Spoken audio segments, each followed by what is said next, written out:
Improvisational theater came into existence in the mid-20th century by Viola Spolin because she felt the need for some form of theatrical expression. Improvisational theater can also often be called improvisation or improv.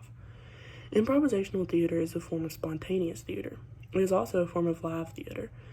Improv has been used for different purposes throughout theatrical history. By definition, it is the playing for dramatic scenes with no predetermined dramatic activity, meaning that there is no form of rehearsal or practice before the performance. Most of what is performed, if not all of what is performed, is not planned, meaning it is unscripted. Improv is used in film and television to develop characters and scripts. Techniques in improv are often used to train actors for stage, film, and television. Improvisational theater is an important part of the rehearsal process as a whole. Modern improvisational theater generally falls into two categories, short form and long form. The first form, short form, consists of short scenes and are usually constructed from a predetermined idea. The other form, long form, is where performers create shows that usually relate to one another by stories or themes. An example of the first form, short form, would be charades or making up your own song. Another form of improv is narrative improv.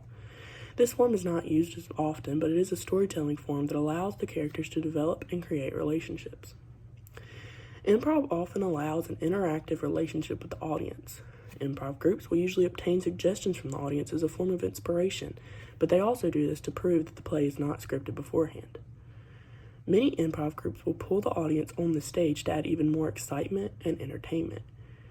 Improvisers may be required to play more than one role without any preparation, meaning that they must be able to construct characters quickly and without notice. Improv is unique in that once it is performed, there will never be another show exactly like the one before.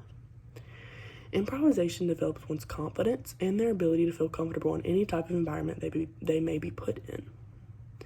Improv also develops one's ability to express themselves more effectively. Improvisational theater forces you to live in the future and to forget about your past. Most commonly, improv is a comedy because the actors and actresses are building off of one another without any script beforehand. In improv, you always want to answer the 5 W questions: who, what, when, where, and why.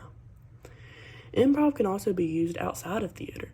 It is sometimes used in classrooms as an educational tool, but it can also be used in businesses for communication skills and problem solving and even teamwork abilities. This form of improv is known as applied improvisation.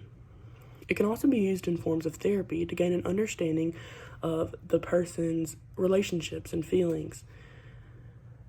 Anyone can do improv, which can also be seen as a downfall because there can be a bunch of forms of bad improv, which is missing quality tuition. Improv is mainly about connecting with and entertaining the audience. Your main goal is to let yourself be emotional so that you can really connect with the other environment.